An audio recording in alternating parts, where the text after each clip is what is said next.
Muy buenas noches, bienvenidos a la hora macabra, donde lo paranormal susurra, lo inexplicable se revela y el miedo encuentra su voz.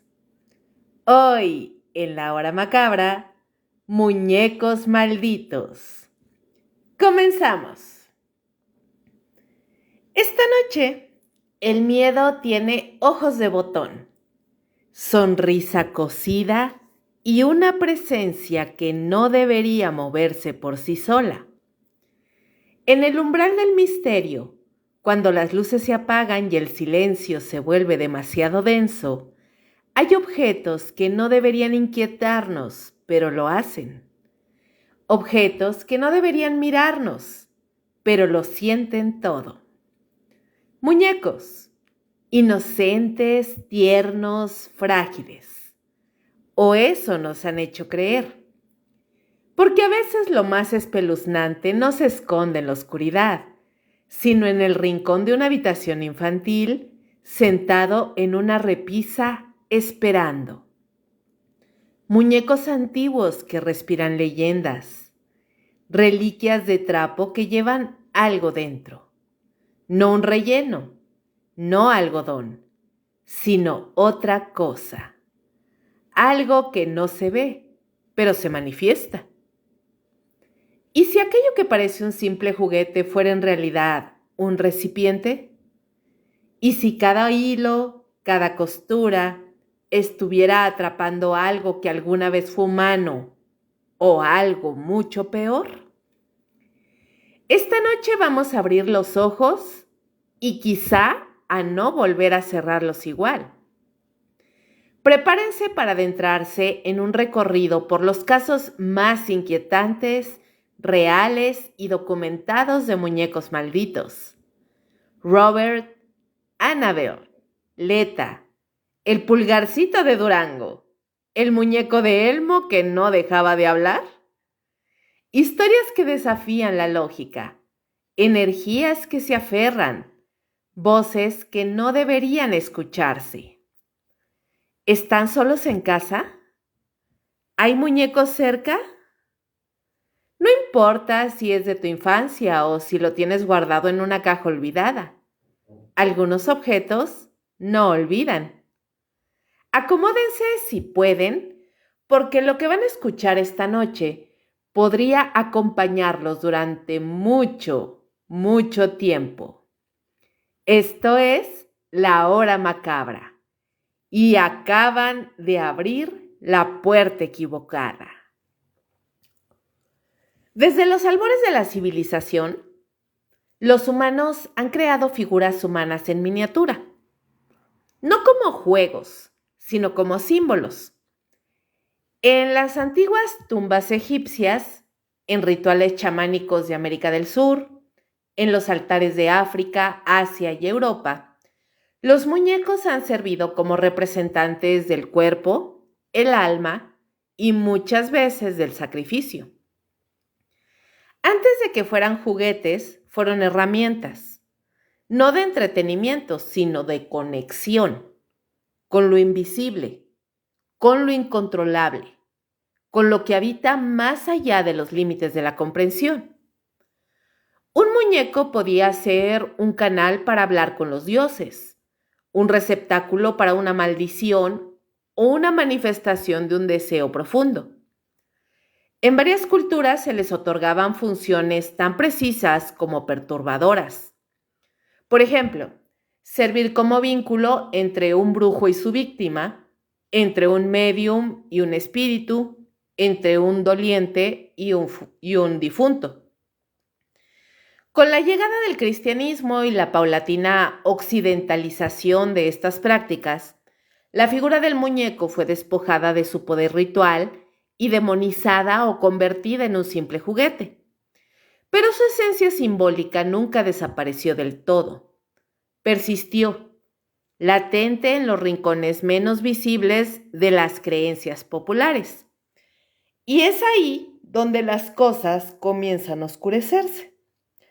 Porque a veces los muñecos parecen cobrar vida, no con brazos que se mueven ni con ojos que parpadean como en las películas, sino con algo más sutil, más profundo y por eso mismo más aterrador.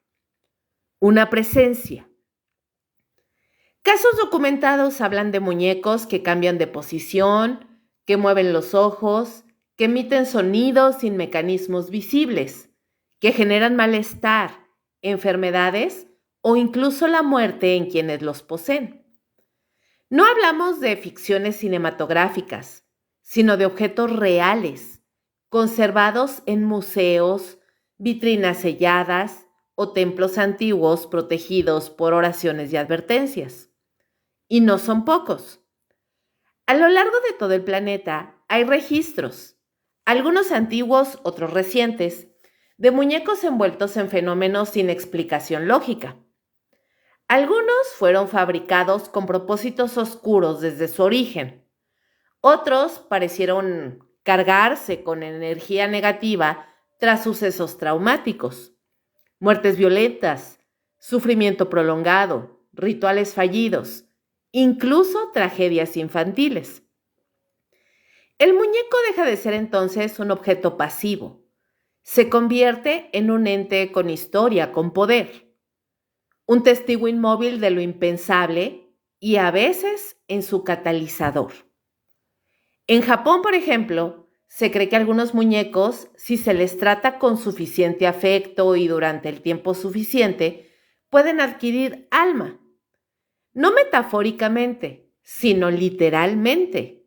Son conocidos como ningyo, y no es raro que cuando muere el niño que lo poseía, las familias lleven al muñeco a un templo para que los monjes realicen una ceremonia de despedida.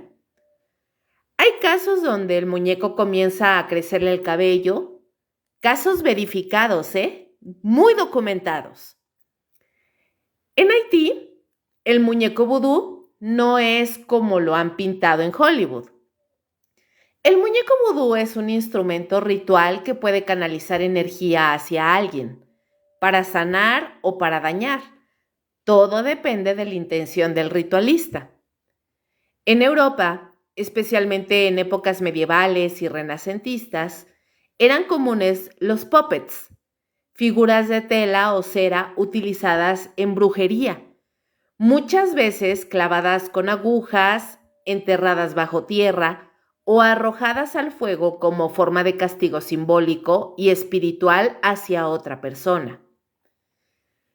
¿Y qué ocurre cuando estos muñecos diseñados para representar o contener algo no son destruidos, sino olvidados? ¿Qué pasa con esa energía encapsulada? ¿Qué sucede si ese algo despierta? El paso a la modernidad no detuvo este fenómeno. Por el contrario, lo hizo mucho más inquietante. Porque ahora los muñecos están por todas partes, en camas infantiles, en estanterías, en colecciones, en cajas viejas, por ejemplo, en el desván. Ya no parecen amenazantes, son dulces, frágiles, decorativos. Y sin embargo, algunos han sido focos de tragedias. Robert, el muñeco de trapo en Florida que inspiró al mismísimo Chucky, ha provocado accidentes, divorcios, incendios. Su vitrina está rodeada de disculpas. Por otro lado, Annabelle, encerrada bajo llave por los Warren, nunca fue un juego. Su leyenda está construida sobre el miedo de quienes le enfrentaron. Hay otra muñeca en Japón llamada Okiku, que continúa creciendo. Otros muchos ni siquiera tienen nombre, solo una historia y advertencias. Lo más inquietante de todo esto es que el fenómeno no distingue época ni cultura. Surge en el anonimato, en el testimonio de alguien que al principio duda de sí mismo. Creí que lo había dejado mirando a otro lado, o juraría que no estaba ahí antes. Anoche lo escuché llorar. Es en lo cotidiano donde el horror se vuelve más eficaz, en lo que no parece peligroso, en lo que llevamos años normalizando. Esta noche, mis amores, vamos a hablar de esos muñecos, de los que deberían ser inofensivos pero no lo son, de los que observan desde un rincón pero podrían estar escuchando, de aquellos objetos creados con un propósito pero que terminan cumpliendo otro. Prepárense para recorrer el inquietante mundo de los muñecos malditos. No todos los horrores caminan sobre sus pies. Algunos solo esperan ser encontrados. Y lo primero que tenemos que decir sobre los muñecos, o conocer sobre los muñecos, pues es su origen simbólico y antropológico. Miren, los muñecos en realidad no nacieron entre risas infantiles ni fueron creados en su origen para entretener. Su existencia está profundamente entrelazada con la necesidad humana de representar, manipular, controlar o entender aquello que escapa a los límites físicos. La vida, la muerte, el alma o incluso el más allá. Desde tiempos remotos fueron una extensión del cuerpo humano, sí, pero también del espíritu. Más que juguetes, fueron símbolos. Más que objetos, fueron portales. En el antiguo Egipto, los ushabtis eran pequeñas figuras funerarias confeccionadas con piedra, cerámica o madera. Estas estatuillas eran colocadas en las tumbas con una misión bastante clara: reemplazar al difunto en sus obligaciones del más allá. En los textos funerarios se les otorgaba una voz. Aquí estoy. Debían responder cuando se les llamara al trabajo. Esta idea es inquietante. El muñeco no solo era un sustituto, sino una entidad activa dotada de una responsabilidad espiritual. No era un adorno, tenía una función y con ella una supuesta conciencia. En muchas culturas africanas, especialmente en las regiones subsaharianas, los muñecos o fetiches cumplían un papel central en los rituales tribales. Algunos eran vehículos para contener espíritus, otros representaban a ancestros que debían ser honrados e incluso se usaban para almacenar el alma temporalmente durante procesos de sanación o maldición. Estos muñecos se elaboraban con elementos profundamente personales, como por ejemplo cabello humano, fragmentos de huesos, uñas, dientes, restos de ropa o sangre seca.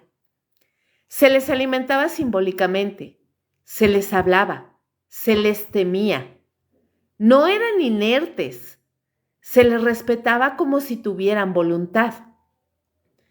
Entre los pueblos indígenas de América, como los quechuas y los aymaras en la región andina, los muñecos también aparecían como símbolos vivos, pequeños humanos hechos de tela o cerámica ofrendados a los apus, que son espíritus tutelares de las montañas, o utilizados como mensajeros entre los vivos y los muertos. En culturas mesoamericanas, algunas figurillas funerarias se enterraban con los cuerpos, no solo con la intención de acompañarlos, sino como representación del alma o del papel social del difunto en el otro mundo. En Japón, el concepto de ningyo es particularmente significativo. La palabra se traduce tradicionalmente como forma humana, pero su significado va mucho más allá. Los ningyo no eran simples muñecas.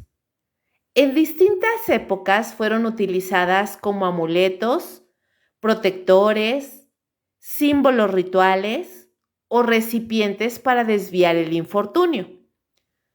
Durante el ritual conocido como Ina Nagashi, Las figuras eran colocadas en pequeñas bolsas y arrojadas al río para llevarse con ellas las desgracias, las enfermedades o malas energías del hogar. En algunos templos budistas aún se realizan ceremonias para liberar muñecos, bajo la creencia de que tras mucho tiempo con sus dueños pueden llegar a adquirir alma. En Europa, especialmente durante la Edad Media y el Renacimiento, el uso ritual de figuras antropomorfas también fue común, aunque con una carga un poco más oscura.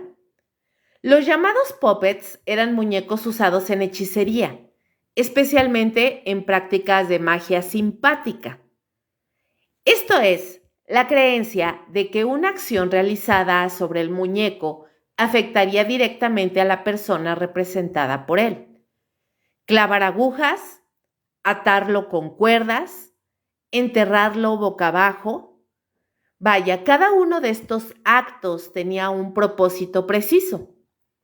Estas figuras eran el corazón de muchos juicios para brujería y no se las temía por apariencia, sino por lo que supuestamente podían hacer. Lo perturbador es que en todas estas culturas tan distintas entre sí y separadas por océanos, el patrón se repite. El muñeco no es solo representación, sino extensión. No es objeto sin historia, sino un medio de comunicación, de influencia, de vínculo. Es un doble, un reflejo, un canal. Lo humano trasladado a lo simbólico. Este carácter de doble es lo que el psicoanálisis freudiano describía como Unheimlich, es decir, lo siniestro, aquello que es familiar, pero a la vez profundamente desconocido. El muñeco se parece a nosotros. Tiene ojos, boca, proporciones humanas, pero no tiene vida o no debería vivir. Y es precisamente en esa ambigüedad donde nace la inquietud. ¿En qué momento ese objeto creado por manos humanas deja de ser materia inerte y se convierte en algo más? ¿Cuándo traspasa la línea invisible entre lo simbólico y lo real? Hoy en día, la mayoría de los muñecos han perdido ese trasfondo espiritual o mágico. Se compran en tiendas, se producen en serie, se fabrican en plástico y vinil, pero el simbolismo permanece latente bajo la superficie. Muchos niños, sin saber nada de estas tradiciones, les hablan a sus muñecos, los abrazan para dormir, les temen si están en la oscuridad. Hay algo arquetípico en esa relación, una parte primitiva que reconoce en el muñeco no solo una figura, sino una presencia. Y es tal vez esa dimensión simbólica, ancestral y profunda, la que explica por qué los muñecos aparecen una y otra vez en relatos paranormales.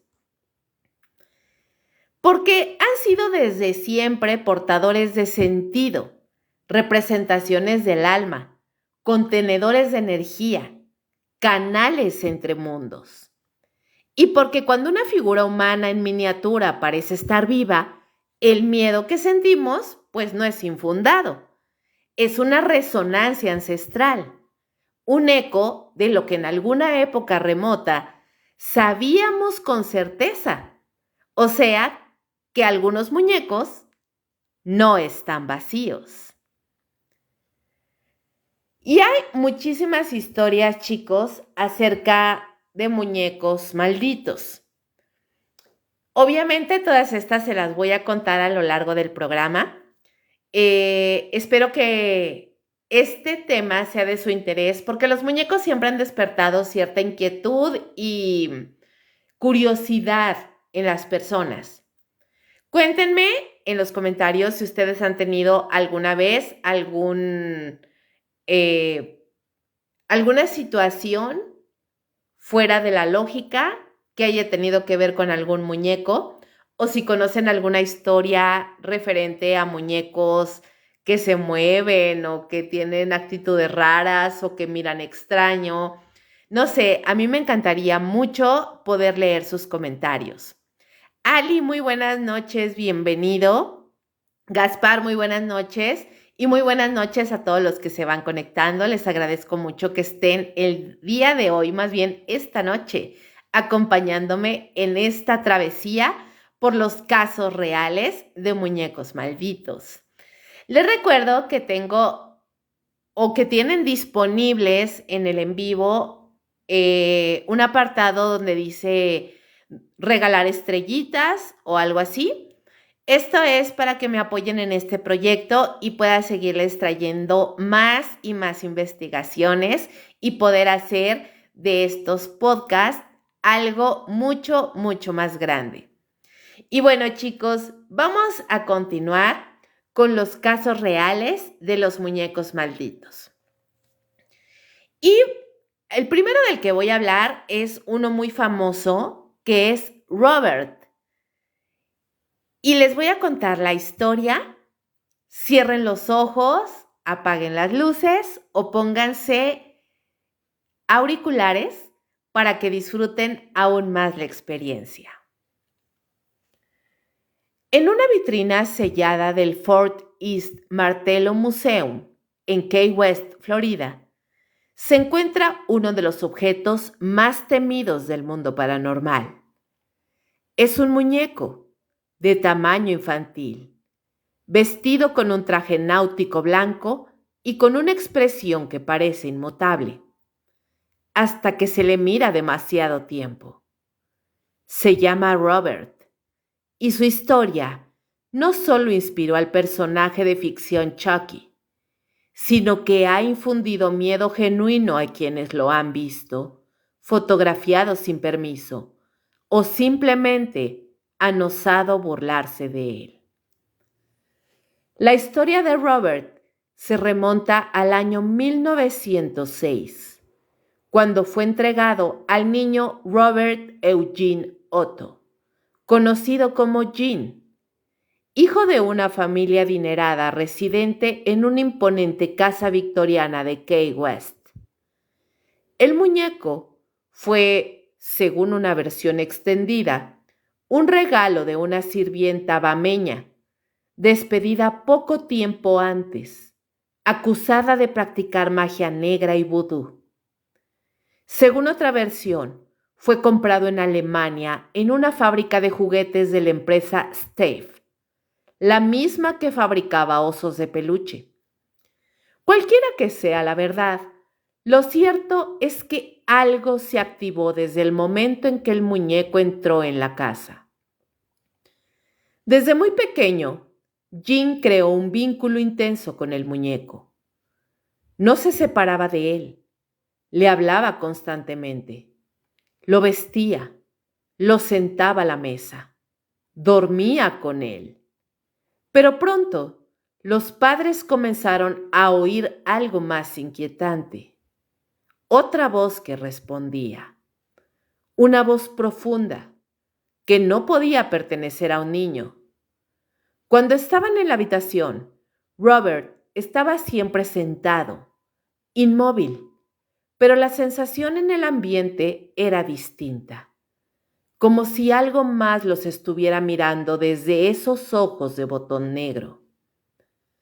Los objetos aparecían rotos, los muebles volcados, las puertas se cerraban solas. Jean siempre decía lo mismo. ¡Fue Robert! Las criadas comenzaron a temer entrar en su habitación. Aseguraban que el muñeco cambiaba de expresión, que movía los ojos, que incluso la seguía. Algunas renunciaron. Los padres pensaban que era el exceso de imaginación del niño, hasta que empezaron a ver cosas también. Robert aparecía en distintas partes de la casa, aunque juraban haberlo dejado en otra habitación. Ruidos de pasos, risas lejanas, sombras por el rabillo del ojo. Robert estaba siempre presente, siempre mirando. Jean creció. Se convirtió en artista y vivió parte de su vida en París. Pero cuando regresó a Key West, lo primero que hizo fue recuperar a Robert del ático.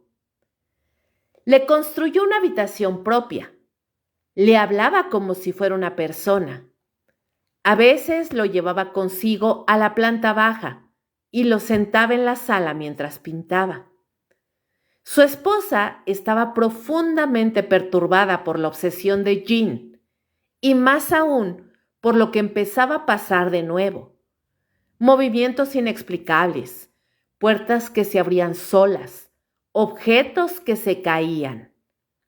Algunas noches, Robert aparecía frente a su cama aunque nadie lo había llevado ahí. Jean murió en 1974. Su casa fue vendida y los nuevos dueños encontraron a Robert en el desván. Una niña pequeña lo encontró y quiso conservarlo como juguete, pero muy pronto comenzó a gritar en las noches. Decía que el muñeco quería hacerle daño. Los padres también notaron cosas extrañas. Robert parecía moverse, cambiar de lugar, emitir sonidos. Finalmente decidieron entregarlo al museo. Desde entonces, el muñeco permanece encerrado en una urna de cristal, aislado del contacto humano directo. Pero aún ahí, los reportes de actividad extraña persisten. Se dice que si se le toma una fotografía sin pedirle permiso, Robert se molesta. Muy molesto. Los visitantes que han hecho eso han reportado accidentes, despidos, enfermedades y tragedias inexplicables. El museo recibe decenas de cartas al mes, pero no son cartas de fans, son disculpas. Personas que suplican perdón por no haber mostrado respeto. Algunas incluyen fotos de autos destrozados, otras recetas médicas. Todas relatan una cadena de desgracias que comenzaron el día en que se cruzaron con Robert. Incluso los empleados del museo han contado que durante las noches escuchan pasos que provienen de la zona donde está la vitrina. En ocasiones las cámaras de seguridad registran leves movimientos, apenas perceptibles, pero reales. Algunos juran que lo han visto sonreír, otros que parpadea. ¿Qué es Robert entonces? ¿Un simple juguete que se volvió recipiente de una energía oscura? ¿Una proyección psíquica colectiva que se alimenta del miedo? Nadie lo sabe, pero quienes lo han enfrentado cara a cara coinciden en algo. Hay algo más dentro de él, algo consciente, algo antiguo. Y lo más aterrador es que parece disfrutar del sufrimiento que causa. No es un mito urbano, no es una leyenda transmitida por generaciones. Robert existe. Pueden visitarlo, pueden mirarlo, pero si lo hacen, no olviden pedirle permiso primero. Por otro lado, chicos, tenemos a la muy ya conocida Annabelle. Y por supuesto que teníamos que hablar de ella. Es prácticamente impensable tener un programa de muñecos malditos y no conocer su historia real.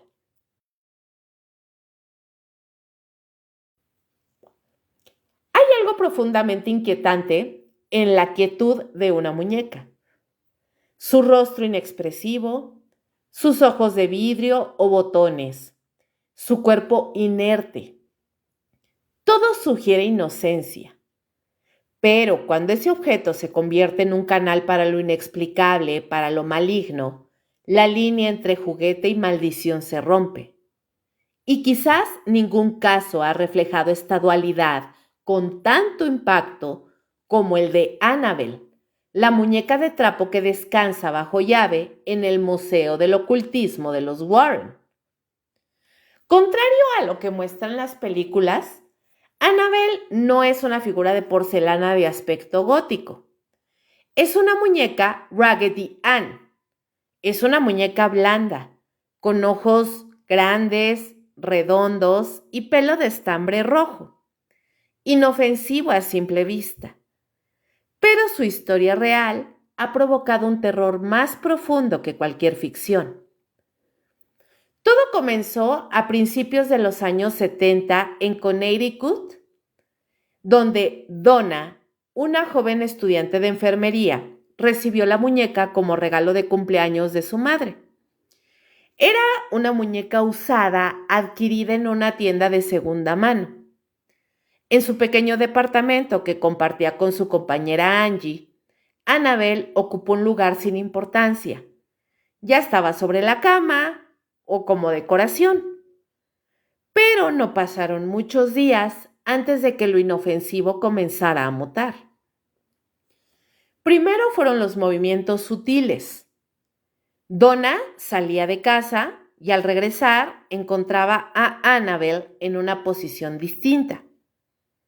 Al principio creyó que era su imaginación. Luego comenzaron los cambios de habitación.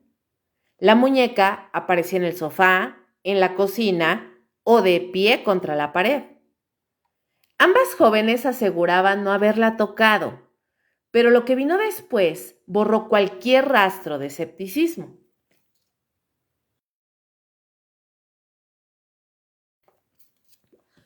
Una tarde, Donna regresó a casa y encontró una nota escrita a mano sobre papel pergamino que decía, y cito, ayúdanos. Otro mensaje días más tarde decía, ayúdame. Lo perturbador era que ninguna de las chicas usaba ese tipo de papel ni tenían una pluma de ese tipo en el departamento. Pronto comenzaron las pesadillas recurrentes, el sonido de pasos, los susurros por la noche. En uno de los episodios más escalofriantes, la muñeca apareció con manchas de sangre en las manos y en el pecho. Angustiadas buscaron ayuda. Un médium fue convocado y después de una sesión les comunicó que el espíritu que residía en la muñeca pertenecía a una niña llamada Annabelle Higgins, de 7 años, que había muerto trágicamente en las cercanías del edificio. Según el médium, el espíritu se sentía cómodo con Donna y Angie y quería quedarse con ellas. Conmovidas, las dos jóvenes le dieron permiso para habitar la muñeca. Fue ese acto de inocencia, dar consentimiento, lo que desató el verdadero horror. A partir de ese momento los fenómenos se intensificaron. Lou, el prometido de Angie, nunca había confiado en la muñeca.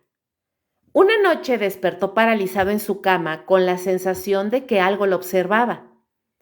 Al abrir los ojos, vio a Annabelle sentada sobre su pecho. No podía moverse, no podía gritar. La muñeca lo miraba fijamente. Cuando finalmente logró liberarse, juró que aquello no había sido una pesadilla. Días después, mientras revisaba unos mapas con Angie, escucharon ruidos en el cuarto de Donna. Al entrar, no había nadie, salvo Annabelle tirada en el suelo. Lou se acercó. En ese instante sintió un dolor agudo. Al levantarse la camisa, encontró 7 marcas de garras en el pecho, 3 verticales, 4 horizontales. No había explicación. Las heridas desaparecieron en 2 días, como si nunca hubieran existido, pero el miedo ya había echado raíces profundas. Fue entonces cuando contactaron a los Warren, el matrimonio de investigadores paranormales con vasta experiencia en posesiones, demonología y fenómenos de infestación. Luego de analizar el caso, Ed y Lorraine fueron tajantes. No se trataba de una niña ni de un alma en pena. Lo que habitaba la muñeca era una entidad demoníaca, astuta y paciente, que usaba la historia de Annabelle como señuelo. El objetivo del ente no era comunicarse, sino poseer un cuerpo humano. El consentimiento de Donna y Angie le habían dado permiso de entrada. Según los Warren, el ente no estaba dentro de la muñeca, sino que la usaba como canal físico, una especie de ancla, un medio para ganar influencia, para desgastar la voluntad, para sembrar el terror. La decisión fue inmediata. Se debía realizar un exorcismo del apartamento y retirar la muñeca para contenerla. El sacerdote católico encargado del ritual advirtió que la energía en el lugar era opresiva, pura maldad. Durante el traslado, los Warren vivieron una serie de incidentes. Primero, el automóvil se detenía sin motivo. Los frenos fallaban. En cada curva sentían que algo los vigilaba desde el asiento trasero. Ed roció agua bendita varias veces sobre la muñeca.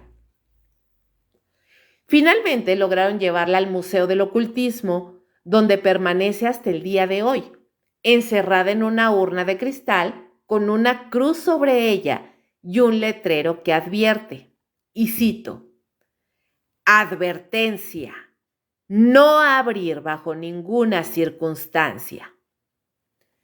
Los visitantes que se burlan, que golpean el vidrio o desafían la historia, a menudo pagan un precio. Se cuentan casos de accidentes mortales tras visitas irrespetuosas, de motos que chocan horas después, de cartas de arrepentimiento que llegan por correo cada semana. Lorraine decía que Annabelle no necesitaba moverse para hacer daño, solo necesita que creas que no puede hacerlo. Hoy la muñeca permanece inmóvil, pero quienes han sentido su presencia lo saben. No está dormida, solo espera. Y aquí hay un dato bastante actual. Actualmente, la persona que está encargada del Museo de los Warren, después de la muerte de Ed y Lorraine, ha decidido sacarla de paseo, digamos, y la está llevando por ciertas partes de Estados Unidos para que la gente pueda visitarla. Pero ya mucha gente de las comunidades o de los lugares donde se ha estado exhibiendo Annabelle en estas últimas semanas han reportado cosas extrañas, accidentes en la ciudad que antes no se presentaban o que ahora se están presentando de manera inusualmente cotidiana. Entonces, pues no sé, tal vez pienso que fue un error haber sacado esa muñeca del museo, porque de alguna manera, pues el museo tenía ciertas protecciones o conjuros o cosas así como para contener toda esa energía de todos los objetos que tienen ahí. Y pues sinceramente yo no sé si haya sido tan buena idea mover esa muñeca de ahí y sacarla del museo. Pero bueno, esto es una noticia muy, muy actual porque hace aproximadamente como mes y medio la sacaron del museo para poderla trasladar a diferentes locaciones para que la gente pueda verla y conocerla. Y vámonos con la siguiente muñeca. Y esta muñeca se llama Pupa. Y chicos, les recuerdo que hay estrellitas disponibles. Por ahí les encargo muchísimo para que me apoyen. Y déjenme en los comentarios, escríbanme en los comentarios qué muñecas de las que estoy mencionando y de las que les estoy contando la historia ustedes ya conocían, han tenido alguna experiencia paranormal con alguna muñeca o alguna historia que les hayan contado acerca de alguna muñeca o sucesos extraños que tengan que ver con una muñeca o muñecos. Me encantaría leerlos. Ok, chicos, la historia de Pupa no es tan conocida como la de Annabelle o Robert. No ha sido adaptada a una saga de películas ni ha tenido el foco mediático de los grandes casos de la demonología moderna. Pero quizás esa misma discreción la hace aún más perturbadora. Porque lo que se sabe de Pupa no es ficción, es silencio acumulado, testimonio susurrado y una vitrina de cristal que, según algunos, tiembla en la oscuridad cuando nadie la mira. Pupa es una muñeca antigua de unos 35 centímetros, confeccionada en los años 20. Su cuerpo es de tela, sus brazos y piernas articulados, y su rostro está moldeado en una extraña combinación de porcelana y cera, con una expresión neutra, melancólica, pero inquietantemente viva. Su particularidad no radica solo en su apariencia, sino en que fue hecha a imagen y semejanza de su primera dueña, una niña italiana nacida alrededor de 1920 en la comunidad de Trieste. Según los registros familiares que han trascendido, la muñeca fue encargada por los padres de la niña, mandada a hacer de forma personalizada por un artesano europeo, quien usó fotografías y medidas de la menor para crear en la muñeca una especie de doble.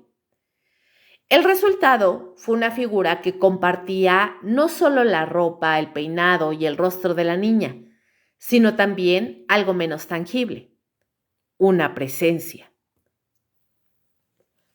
La dueña original, cuyo nombre ha permanecido anónimo en todos los relatos, creció con Pupa. Era su confidente, su compañera constante, incluso en la adolescencia y en la adultez. A diferencia de otras niñas que abandonan sus juguetes con el tiempo, ella jamás se separó de su muñeca. Se dice que hablaba con ella todos los días, que dormía con ella, que jamás permitía que otros la tocaran. Algunos miembros de la familia incluso declararon muchos años después que la mujer trataba a Pupa como si fuera una parte viva de sí misma, no como un objeto, como un espejo, como un alma dividida. La relación fue tan profunda que al morir la mujer en los años 80, la familia no se atrevió a desechar ni donar la muñeca. La colocaron en una vitrina de cristal dentro de una habitación cerrada.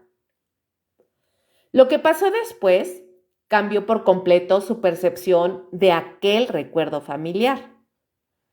Los primeros signos fueron leves, cambios sutiles de postura, una mano levantada que antes estaba en reposo, un giro de cabeza apenas perceptible. Alguien afirmaba haberla visto sonreír levemente. Otros decían que era sugestión.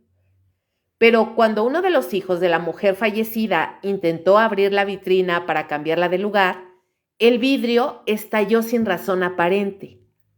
Aseguró haber sentido una presión desde dentro, como si algo o alguien hubiera golpeado con fuerza desde el interior. Poco a poco los fenómenos se volvieron más evidentes. Ruidos de golpeteo, como uñas contra el cristal. Esto durante las madrugadas. Cambios constantes de posición. Vecinos que aseguraban haber visto luces encenderse en la habitación donde estaba la muñeca, a pesar de que no había electricidad conectada. Algunos visitantes dijeron haber oído una risa suave o haber sentido frío al acercarse. Una empleada doméstica renunció tras asegurar que la muñeca la había mirado, no de forma figurada, sino que sus ojos, que eran de vidrio pintado, se habían movido. Uno de los relatos más inquietantes proviene de un familiar que intentó grabarla por las noches.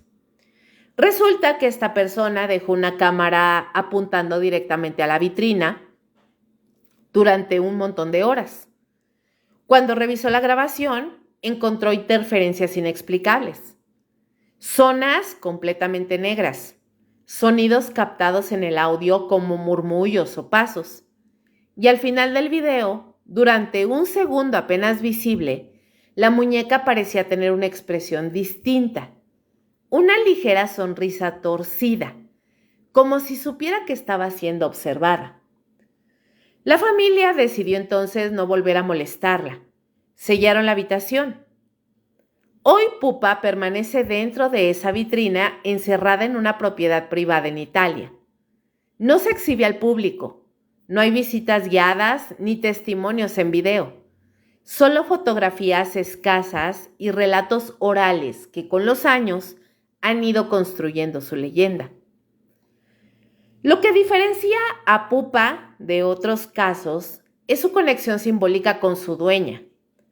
Muchos investigadores creen que al haber sido creada como un doble exacto y al haber sido tratada con tanta devoción, la muñeca terminó absorbiendo parte del espíritu, energía o esencia de la mujer. Como si al morir ella no se hubiera marchado del todo. Como si lo que estaba más vivo en ella hubiera quedado atrapado en la figura inanimada que siempre la acompañó. Otros más escépticos sugieren una forma de psicoquinesis involuntaria, que tantos años de cariño, de apego emocional, impregnaron el objeto con una especie de campo energético que todavía hoy responde. Pero incluso ellos admiten que hay algo profundamente anómalo en esa muñeca. Y eso nos deja con la pregunta más perturbadora de todas. ¿Ustedes creen que puede un objeto ser una extensión del alma humana? ¿Puede un vínculo emocional crear un canal entre este mundo y el otro? ¿Y qué pasa cuando ese canal no se cierra jamás? Pupa no habla, no camina, no ataca, pero sigue ahí, esperando. No necesita moverse. Su sola presencia incomoda, perturba y descoloca, porque no parece un simple juguete, parece una advertencia. La siguiente historia habla de la muñeca conocida como Okiku. Y se las cuento porque esta historia viene de Japón.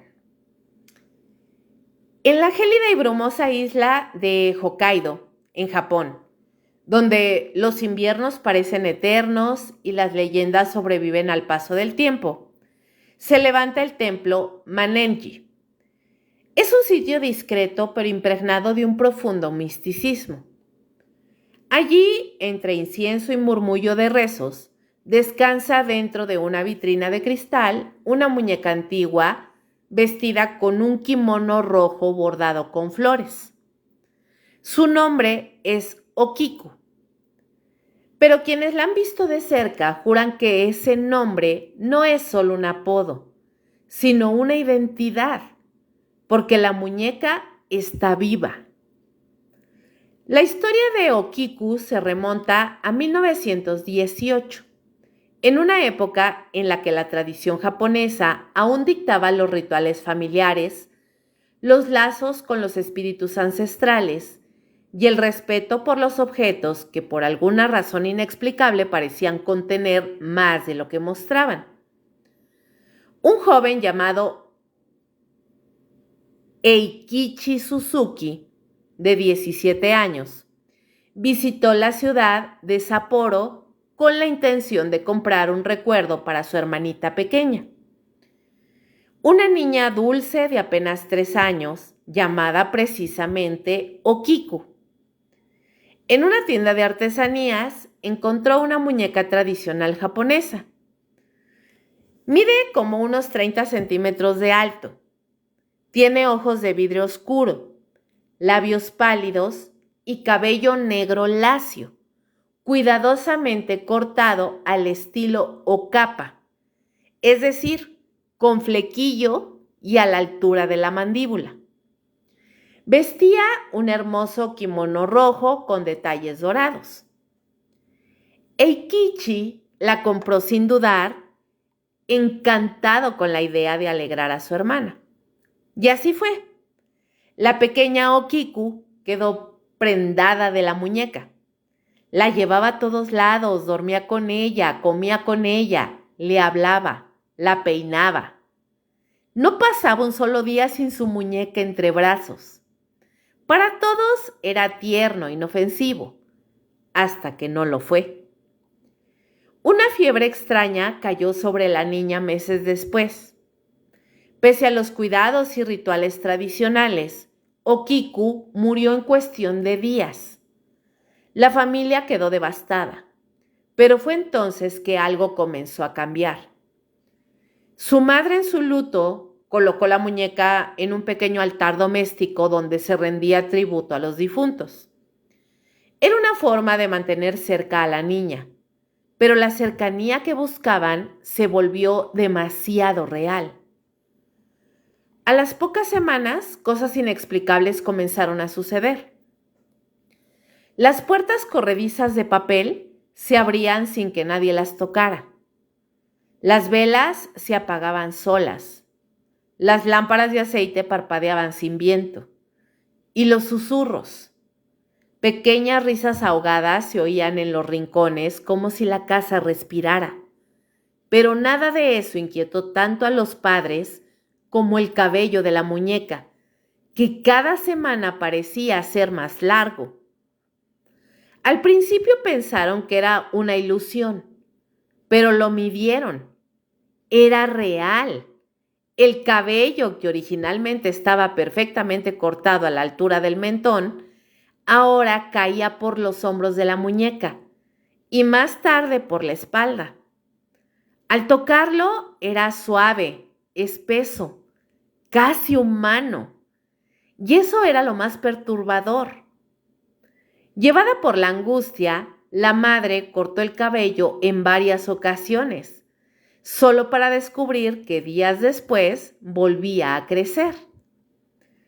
Aterrada, la familia acudió al templo Manenji, en la ciudad de Iwamizawa. Ahí los monjes aceptaron resguardar la muñeca. Realizaron rituales budistas para apaciguar cualquier espíritu aferrado al mundo terrenal. Pero cuando uno de los monjes más antiguos colocó la muñeca en el altar, dijo que sintió una presencia, no maligna, pero sí triste, desgarradoramente triste, como si la muñeca llorara por dentro. A lo largo de los años, los monjes del templo han cuidado a Okiku. Le cortan el cabello regularmente, lo guardan en sobres especiales, lo examinan. Expertos forenses analizaron una muestra en los años 90 y los resultados fueron estremecedores. Resulta que la muñeca en realidad tenía cabello humano y nadie ha podido explicar cómo es que esto sucedió. Los visitantes que acuden al templo a ver a Okiku relatan experiencias inquietantes. Algunos aseguran que la muñeca parpadea, otros que sus ojos lo siguen por la sala.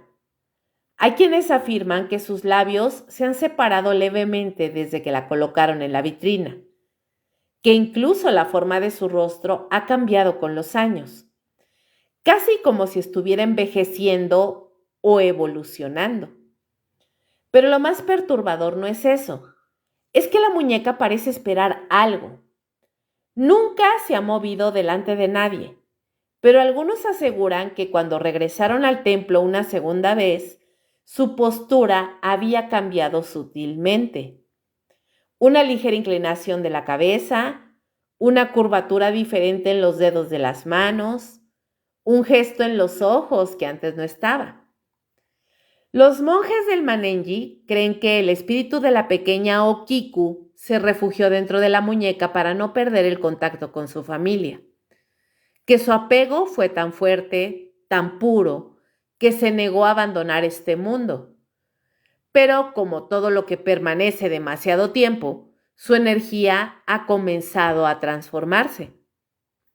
Hoy en día, el templo no permite que nadie toque a Okiku. Está protegida por cristales gruesos, telas sagradas y oraciones que se renuevan cada mes. Porque, aunque la muñeca no ha mostrado malicia, nadie puede asegurar que eso no cambiará. Y lo que alguna vez fue un juguete amado podría estar gestando algo más profundo. Hay quienes creen que Okiku es una leyenda, otros que es una advertencia. Pero si alguna vez ustedes llegan a visitar Hokkaido y se paran enfrente de la vitrina del templo Manenji, mírenlo bien, miren sus ojos, miren su cabello y pregúntense, ¿crece o respira? La siguiente muñeca de la que vamos a estar hablando es la muñeca de Joliet. Y esta historia y esta muñeca está centrada en Estados Unidos, en una casa antigua del estado de Illinois. Y ahí sobrevive una historia que ha traspasado los límites del tiempo, de la lógica y de la vida misma. La llaman simplemente la muñeca de Joliet, por la ciudad donde apareció por primera vez.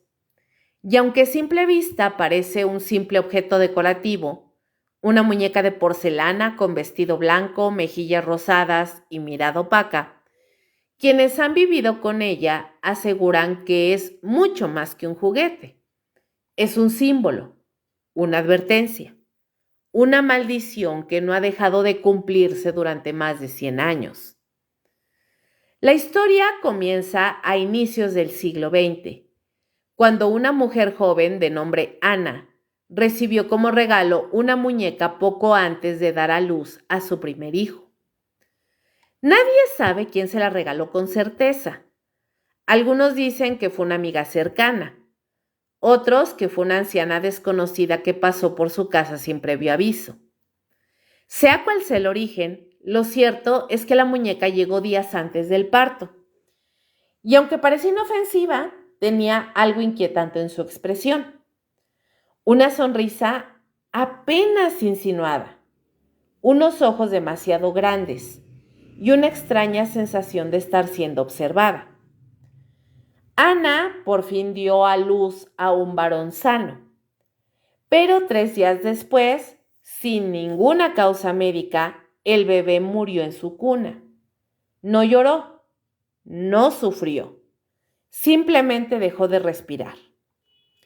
La familia devastada organizó un funeral silencioso y resignado, pero la tragedia no terminó ahí. Años después, cuando la hija de Ana, llamada Ruth, creció y quedó embarazada, la muñeca le fue entregada como parte de la tradición familiar. Se decía que era un objeto para la protección del bebé. Ruth, sin sospechar nada, la colocó en la habitación del futuro recién nacido. Y entonces la historia se repitió. Ruth dio a luz a 2 gemelos. Uno de ellos, el varón, murió misteriosamente a los pocos días. La causa fue clasificada como muerte súbita del lactante, o también conocido como muerte de cuna. La familia empezó a preguntarse si se trataba de alguna coincidencia, pero al llegar la 3ª generación, el patrón se hizo imposible de ignorar. La muñeca fue entregada a la hija de Ruth y después a la hija de esta, siempre antes de su primer embarazo. En cada generación, la misma maldición se repitió como un eco maldito. Cada mujer tuvo 2 hijos, un varón y una niña. Siempre el varón moría, sin fiebre, sin enfermedad, sin que los médicos pudieran explicar qué ocurría. La única constante era esa muñeca de porcelana, silenciosa durante el día, pero inquietantemente activa por las noches. Las mujeres de la familia, ya conscientes del patrón, intentaron romper el ciclo. Una de ellas, llamada Débora, intentó deshacerse del objeto. Cavó un hoyo profundo en el bosque cercano y lo enterró, con oraciones, sal y tierra bendita. Esa misma noche su casa se incendió. No se encontró ninguna fuente del fuego, no hubo cortocircuitos, no hubo velas prendidas.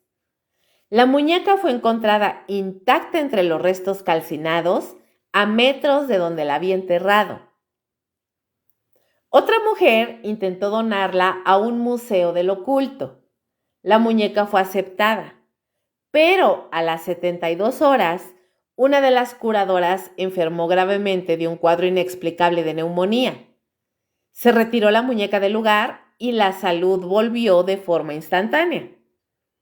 Desde entonces la familia no ha vuelto a intentar separarse de ella. Pero lo peor ocurre en las madrugadas.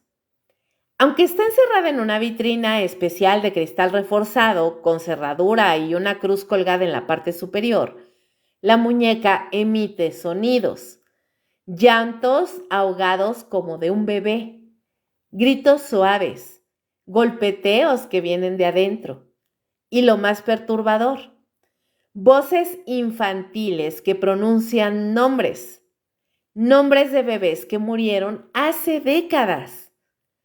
Algunas mujeres afirman que escucharon a sus hijos muertos decir mamá justo antes del amanecer. La cuarta generación actualmente mantiene la muñeca bajo estrictas condiciones. Solo una de las hijas de la familia puede custodiarla. No se le puede mirar fijamente a los ojos por mucho tiempo. No debe estar cerca de cuna alguna. Y bajo ninguna circunstancia se le debe hablar. Aunque, según una tía anciana, la muñeca entiende perfectamente todo lo que se le dice y recuerda. Para algunos, la muñeca representa una especie de parásito espiritual, una entidad que se alimenta del dolor, del luto, del vínculo roto entre madre e hijo. Para otras, es un castigo heredado, una consecuencia de algún acto olvidado por los antepasados. Hay quien incluso cree que dentro de la muñeca viven los espíritus de los bebés fallecidos, que por eso llora, que por eso susurra, que por eso nunca ha estado vacía. Y aún hoy, en esa casa de Joliet, la muñeca sigue en su lugar. Nadie se atreve a mirarla por mucho tiempo. Nadie se atreve a dormir en la misma habitación. Pero todos saben una cosa con certeza. La maldición no ha terminado. Solo espera. A la próxima heredera, al próximo bebé, al próximo sacrificio. ¿Qué tal están escuchando estas historias, chicos? Hasta el momento, ¿cuál es la historia de la muñeca que más les ha impactado? A mí, sinceramente, bueno, la de Robert, pues ya es muy conocida. Annabelle también es muy conocida. La de Pupa no la conocía, sin embargo, no me pareció tan perturbadora. Okiku, de ella ya había subido yo la historia muy, pero muy, muy, muy resumida en mi canal de WhatsApp y ya conocía la historia. Pero si me preguntan la verdad, esta muñeca de Joliet sí me causó un poco de que se me erizara la piel, si saben cómo. Como que me estaba imaginando esa ondita de la muñeca, el hecho de que estuviera relacionada con muertes de bebés. No sé, esta historia sí me pareció bastante perturbadora.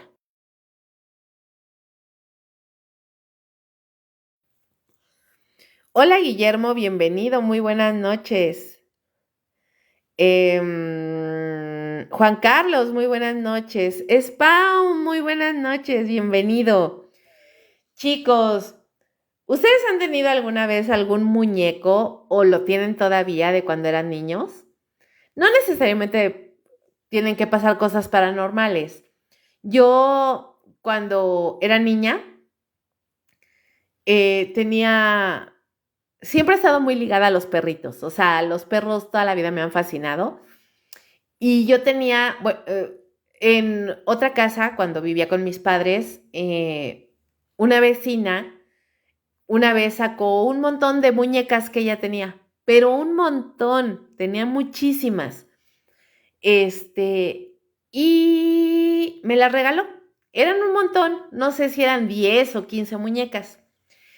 Entre esas muñecas había un perrito de peluche, chiquito, yo creo que medía, no sé, unos 30 centímetros, algo así. Es de esos animalitos, de esos peluches que pones en la cama y parece que están acostados de panza. Era un perrito, recuerdo que era un perrito anaranjado, orejón, con una nariz súper linda. De hecho, todavía lo tengo. Y traía un overol como de mezclilla. Y en la bolsita del pantaloncito de atrás, de su overol, traía una etiqueta que decía pulguitas. Y así le puse, o sea, era pulguitas, mi perro pulguitas.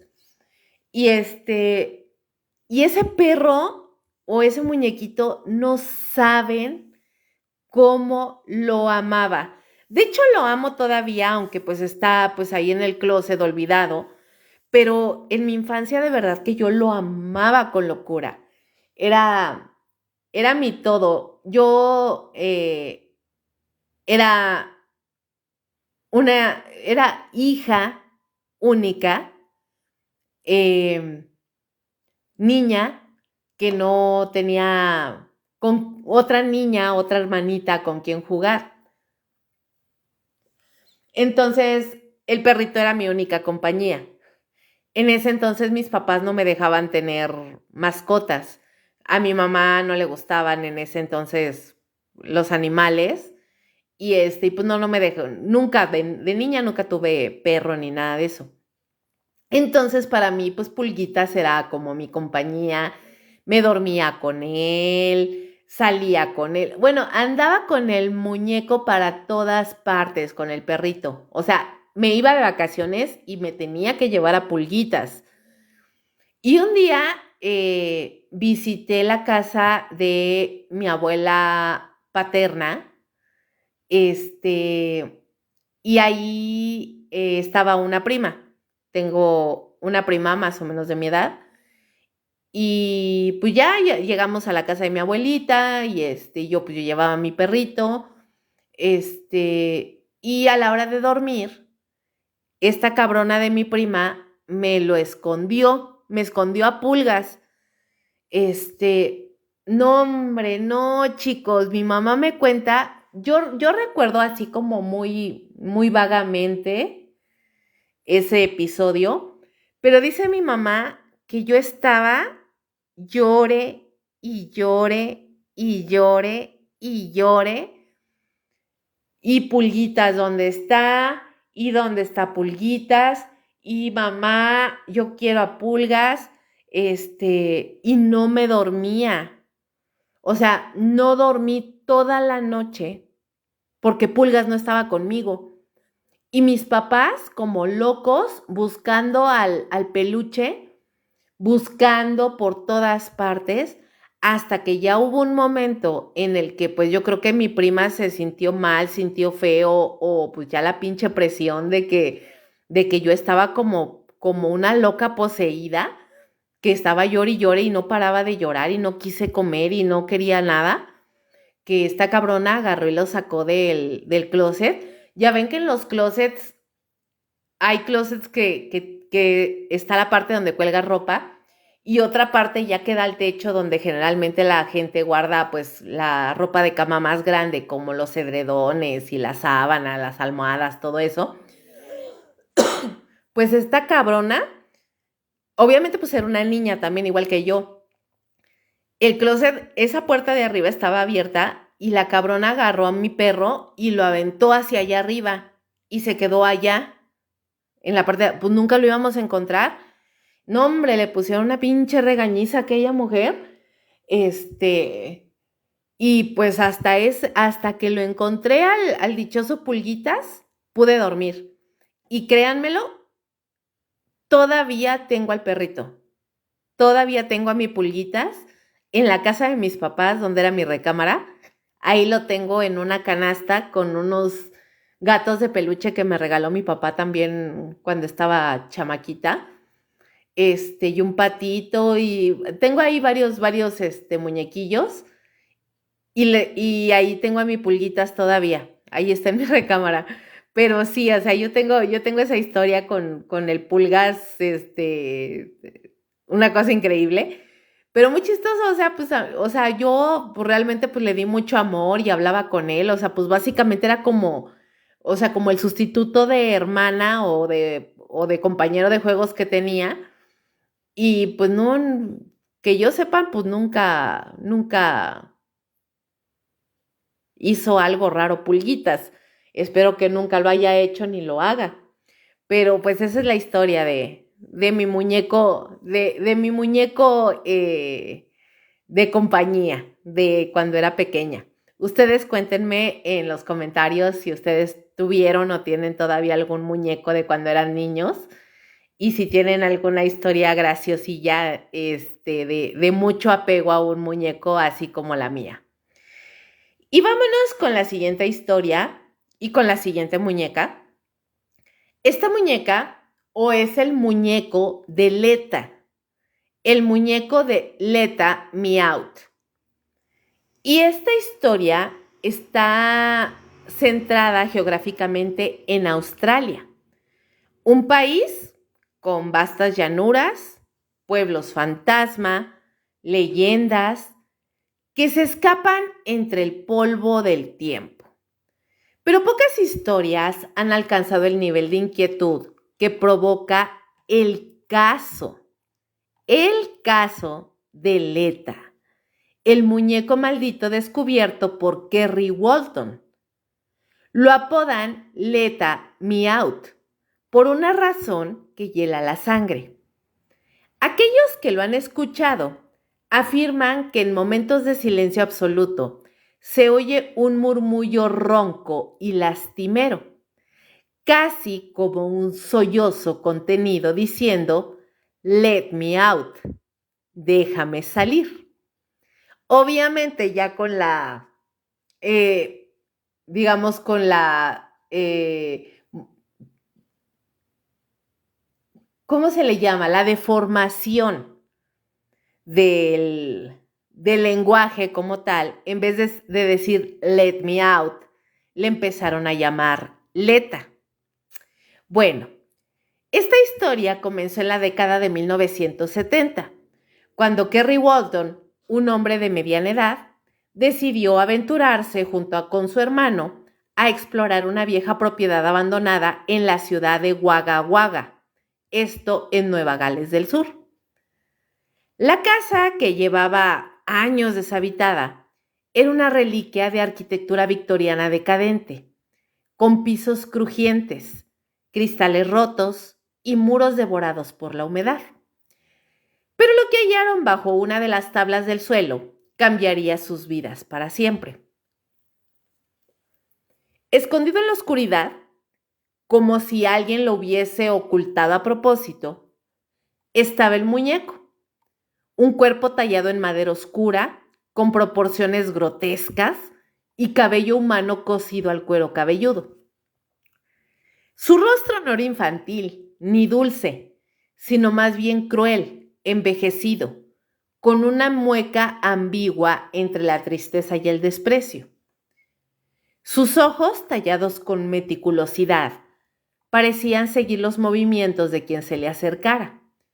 Y aunque el lugar estaba cubierto de polvo, el muñeco estaba sorprendentemente limpio. Kerry, intrigado por el hallazgo, decidió llevárselo como curiosidad. Lo colocó en el asiento trasero de su coche y lo llevó a su hogar en Brisbane, sin imaginar que acababa de invitar a una presencia muy antigua y muy despierta a convivir con su familia. Los fenómenos comenzaron casi de inmediato. Primero fueron los objetos que aparecían fuera del lugar. Luego las luces que se encendían y se apagaban solas. Después, sonidos, pasos en pasillos vacíos, suspiros apenas audibles durante la noche. Los perros de la familia, que antes dormían tranquilos, comenzaron a ladrar como si vieran algo invisible. Y cuando el muñeco estaba presente, los animales temblaban, retrocedían e incluso algunos se orinaban del miedo. La familia comenzó a tener sueños inquietantes. Carrie soñaba con un niño de rostro triste, de cabello oscuro y ojos apagados, que le pedía ayuda desde detrás de unos barrotes. Una y otra vez, en distintas noches, el niño extendía los brazos y decía la frase, "Let me out". Pensando que todo esto era solo una coincidencia o sugestionado por el aspecto macabro del muñeco, Carrie lo que hizo fue tratar de deshacerse de él. Lo guardó en el ático, lo llevó al garage, intentó donarlo, incluso pensó enterrarlo. Pero cada vez que se alejaba de él, algo salía mal. El coche no arrancaba, enfermaba sin explicación, se rompían electrodomésticos o sufría accidentes menores, pero bastante constantes. Era como si Leta supiera, como si no quisiera irse. Una medium local, al enterarse del caso, se ofreció a examinar el muñeco. En cuanto lo tuvo enfrente, se apartó sobresaltada. Aseguró que estaba poseído por el espíritu de un niño gitano que había muerto trágicamente hace siglos en Europa, probablemente asesinado durante una persecución. Según ella, Leta no era un simple muñeco, sino un contenedor de un alma que jamás descansó. El espíritu fue ligado a ese cuerpo artificial mediante un ritual que hoy está prácticamente olvidado. Investigando más, Carrie descubrió que el tipo de madera con el que estaba hecho Leta no era local de Australia. De hecho, ni siquiera parecía australiana. Y el estilo de confección coincidía con prácticas folclóricas del sudeste europeo, muy similares a las tradiciones rumanas o gitanas. ¿Cómo llegó hasta Australia? Pues nadie lo sabe. Lo que sí sabe Carrie y muchos que han estado en presencia del muñeco es que Leta parece tener voluntad propia. No es raro que cambie de posición cuando nadie lo mira directamente. Varias personas aseguran haberlo visto mover los dedos, girar levemente la cabeza o cambiar su expresión. Algunos testigos incluso reportan náuseas, migrañas intensas o una sensación de opresión en el pecho cuando pasan tiempo cerca de él. A otros, más escépticos o burlones, les han sucedido coincidencias inquietantes. Accidentes automovilísticos, pérdidas económicas, incendios inexplicables o rupturas familiares. Hoy, más de 40 años después de su hallazgo, Carrie aún conserva a Leta. Lo han llevado a programas de televisión, ferias paranormales y museos del misterio. En cada lugar, los efectos son similares. Cámaras que fallan, luces que parpadean, micrófonos que captan susurros que nadie dijo. Incluso hay grabaciones donde en medio del silencio se oye esa frase repetitiva y angustiante como un eco atrapado dentro de madera y cuero. "Let me out". Carrie, por supuesto que no vive tranquilo, pero tampoco se atreve a deshacerse del muñeco, porque algo en lo profundo de sus sueños le advierte que Leta no olvidaría ese intento. que separarse de él podría tener consecuencias más terribles que convivir con él, porque Leta no es un muñeco. Leta recuerda, Leta espera y tal vez algún día Leta logre salir. Increíble historia, chicos. Miren, los muñecos no siempre han sido juguetes. En muchos contextos esotéricos y religiosos, son considerados instrumentos de canalización, depósitos de energía, réplicas simbólicas del cuerpo humano que sirven como puente entre el mundo material y el espiritual. Esta relación tan antigua como compleja no pertenece a una sola tradición ni a una sola religión. Se manifiesta en formas distintas a lo largo del tiempo y del mundo, pero conserva un núcleo común: la idea de que una figura hecha a semejanza del ser humano puede contener o influir su esencia. En las religiones afrocaribeñas, como el vudú haitiano, los muñecos conocidos en su forma más vulgar como muñecos vudú son mucho más que un estereotipo cinematográfico de agujas y maldiciones. Son herramientas rituales que requieren precisión, conocimiento y un profundo respeto por las fuerzas invocadas. Un muñeco vudú puede servir para sanar, proteger, atraer el amor o abrir caminos, y también en ciertos contextos para dañar. Pero en todos los casos, el muñeco es solo el medio. La verdadera fuerza reside en el ritual, en la intención del oungan o sacerdote, o mambo, sacerdotisa, y en los loa, los espíritus o deidades del panteón vudú que son invocados.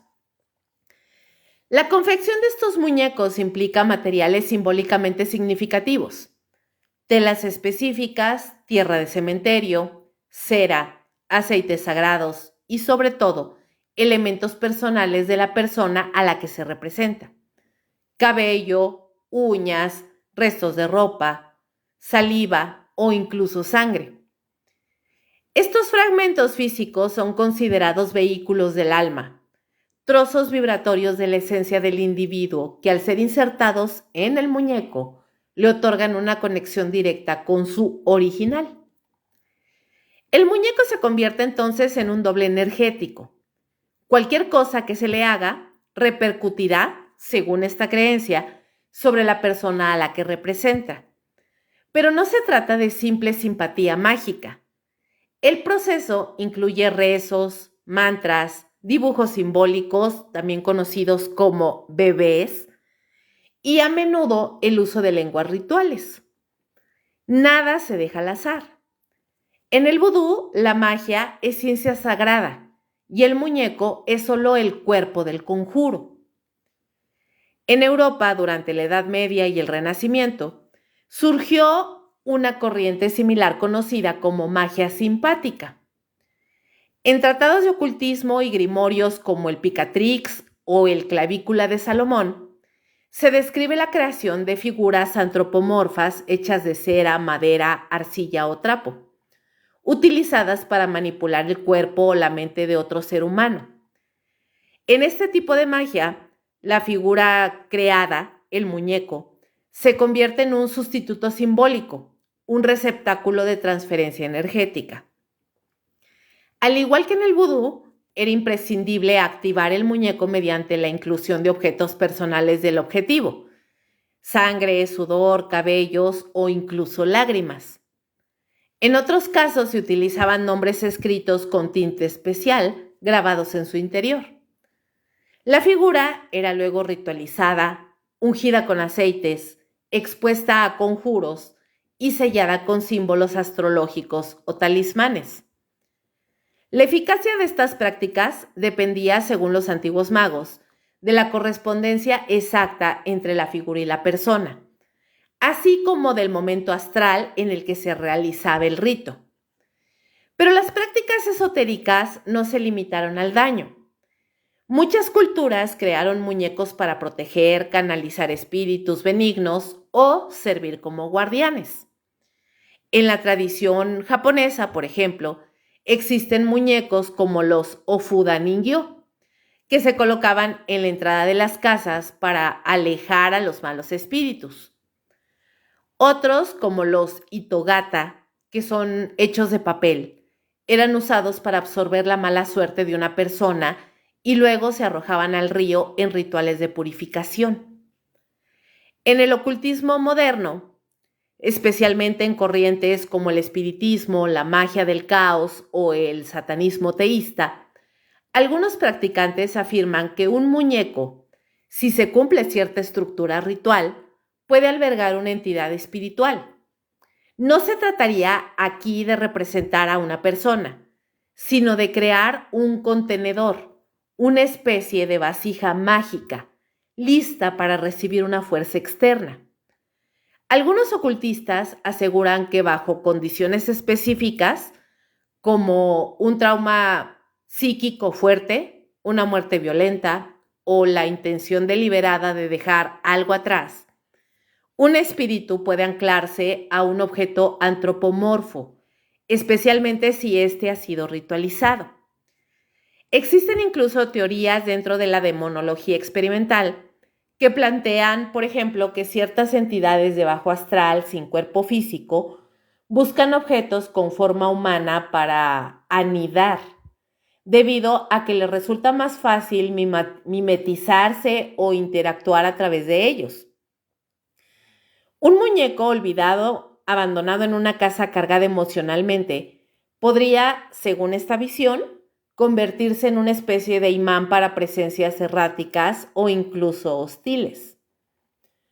También hay quienes sostienen que la combinación de intención, símbolo y repetición ritual puede crear egregores, que esto ya les había explicado lo que eran en el programa, en la emisión de Seres Creados por la Mente, que realmente los egregores, les explico rápidamente para quien no sepa qué es, son formas de pensamiento independientes que al ser alimentados con energía obtienen cierta autonomía.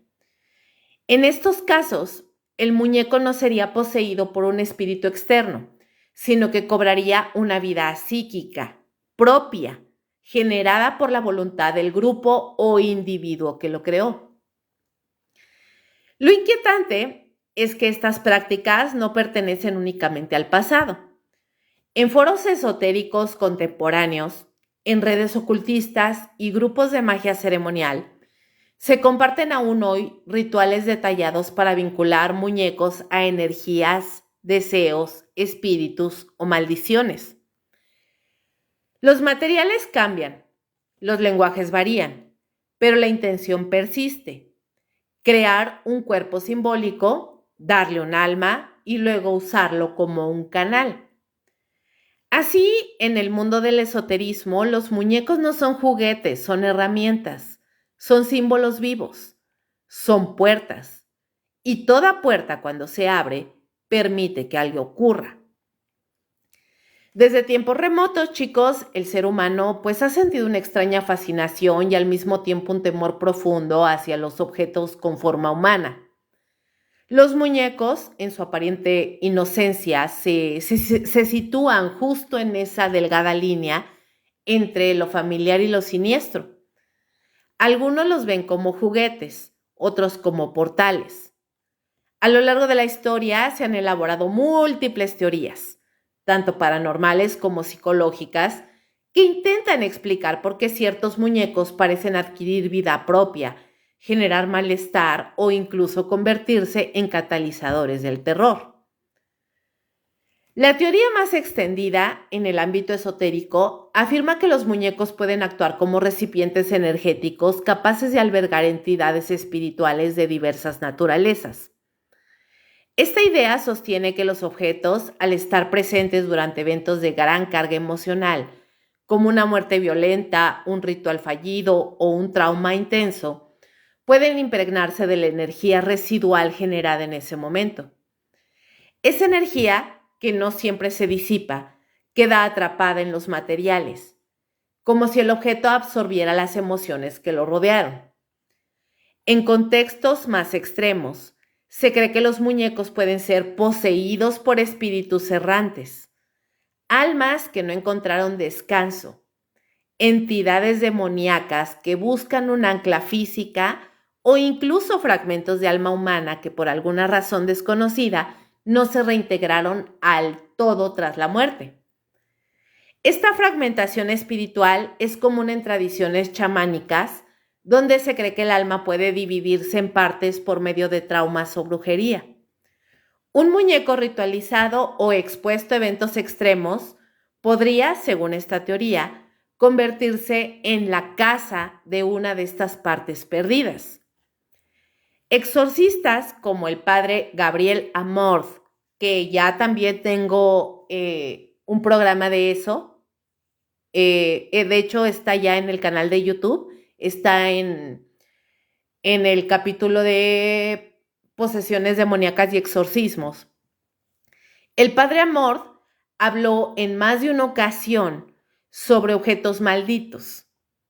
Al ser bendecidos, estos objetos liberaban energías malignas o incluso manifestaban fenómenos físicos como movimientos, ruidos o cambios de temperatura. Estas experiencias alimentan la creencia de que el alma humana o algo muy parecido a ella pueden anclarse a la materia inanimada. Los muñecos, por su forma antropomorfa, serían los contenedores más compatibles para estas manifestaciones. En el mundo paranormal también se sostiene que ciertos muñecos no son simples receptores pasivos, sino imanes naturales para entidades erráticas debido a su semejanza con el cuerpo humano. Su presencia en habitaciones vacías, su mirada fija, sus miembros inmóviles, todo en ellos parece clamar: «¡Estoy esperando vida!». Algunos médiums aseguran que estas figuras atraen entidades por simple resonancia. Es decir, lo que se parece a un humano atrae lo que busca parecerse a uno. En contraste con la visión paranormal, la psicología aporta explicaciones bastante más racionales, aunque no por ello menos inquietantes. Uno de los conceptos más relevantes es el llamado efecto de lo inquietante, conocido en inglés como Uncanny Valley.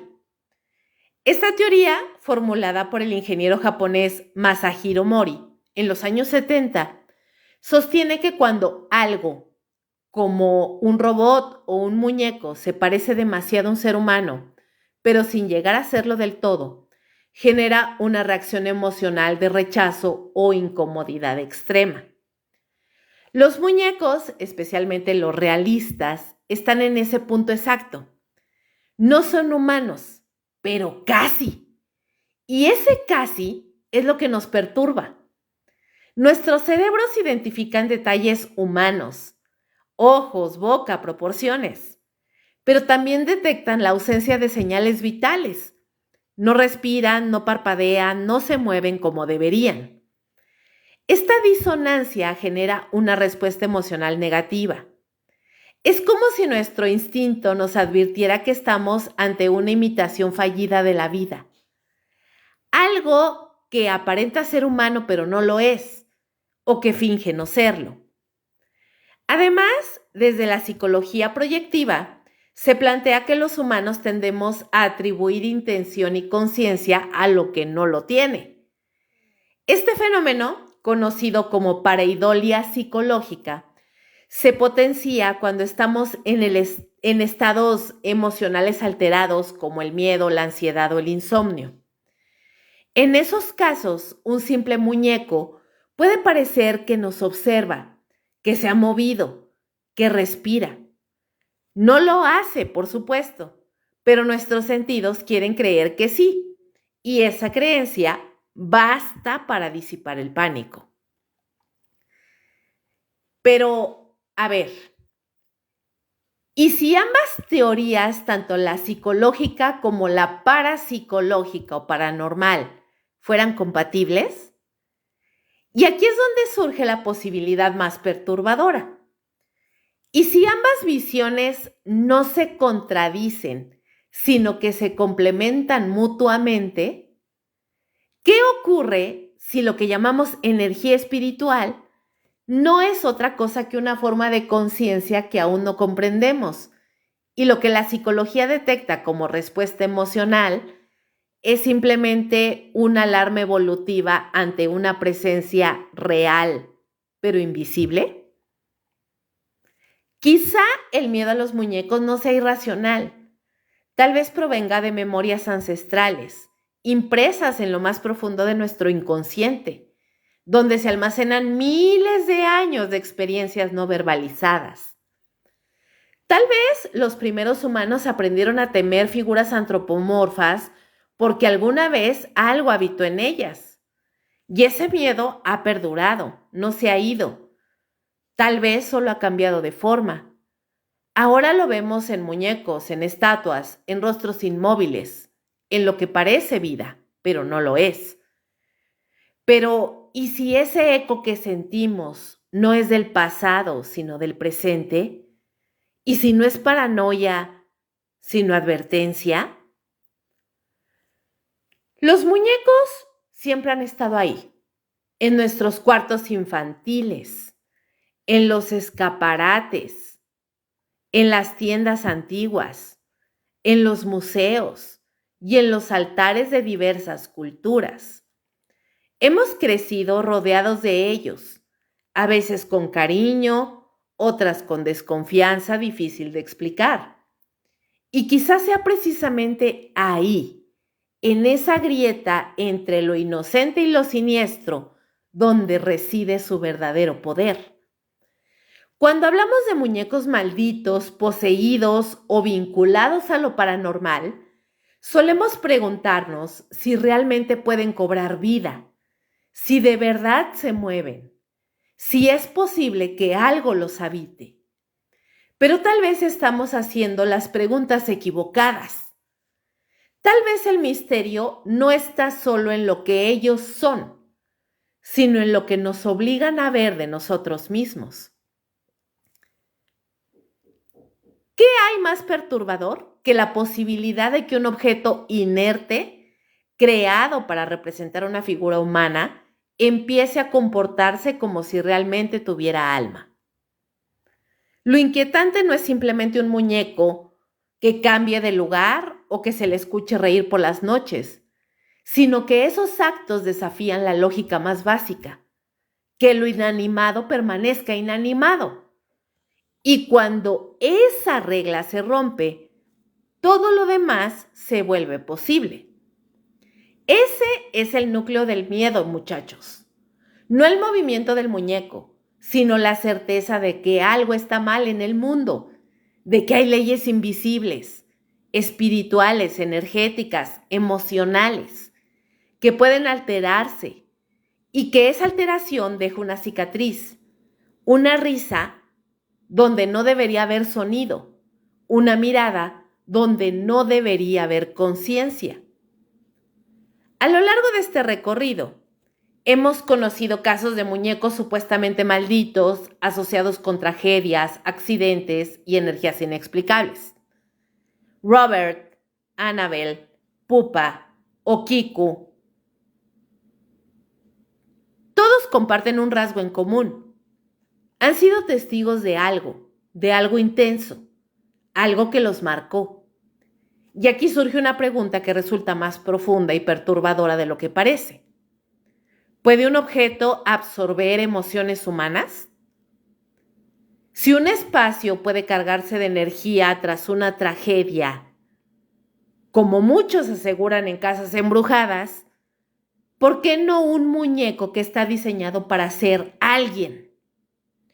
¿Qué pasa cuando ese objeto no solo está cerca de un evento traumático, sino que es regalo, compañía, confidente de alguien que sufrió o que deseó con desesperación?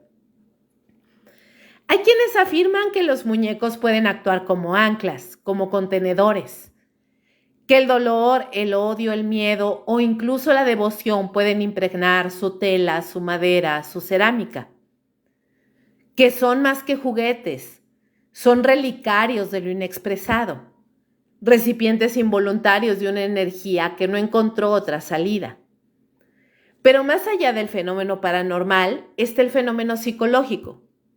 El muñeco por su forma y función es un espejo, nos refleja, nos representa, imita nuestra apariencia, nuestras posturas, incluso nuestras emociones si se le pinta una expresión, pero no siente, no responde, o al menos no debería.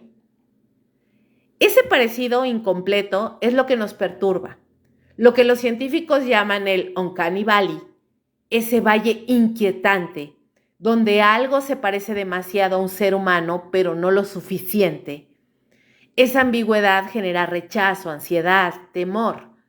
Es como si nuestro cerebro captara que algo no está bien, aunque no sepa decir exactamente qué. Y si a eso le sumamos la posibilidad, real o imaginaria, de que el muñeco reaccione, se mueva o tenga voluntad, la mente obviamente va a hacer el resto. Completa lo que hace falta, atribuye intenciones, escucha pasos diminutos en la noche, siente miradas desde una repisa. Lo que empezó como una figura decorativa se convierte en un habitante más de la casa. Uno que no duerme, uno que siempre está mirando. Entonces llegamos a la conclusión más inquietante de todas.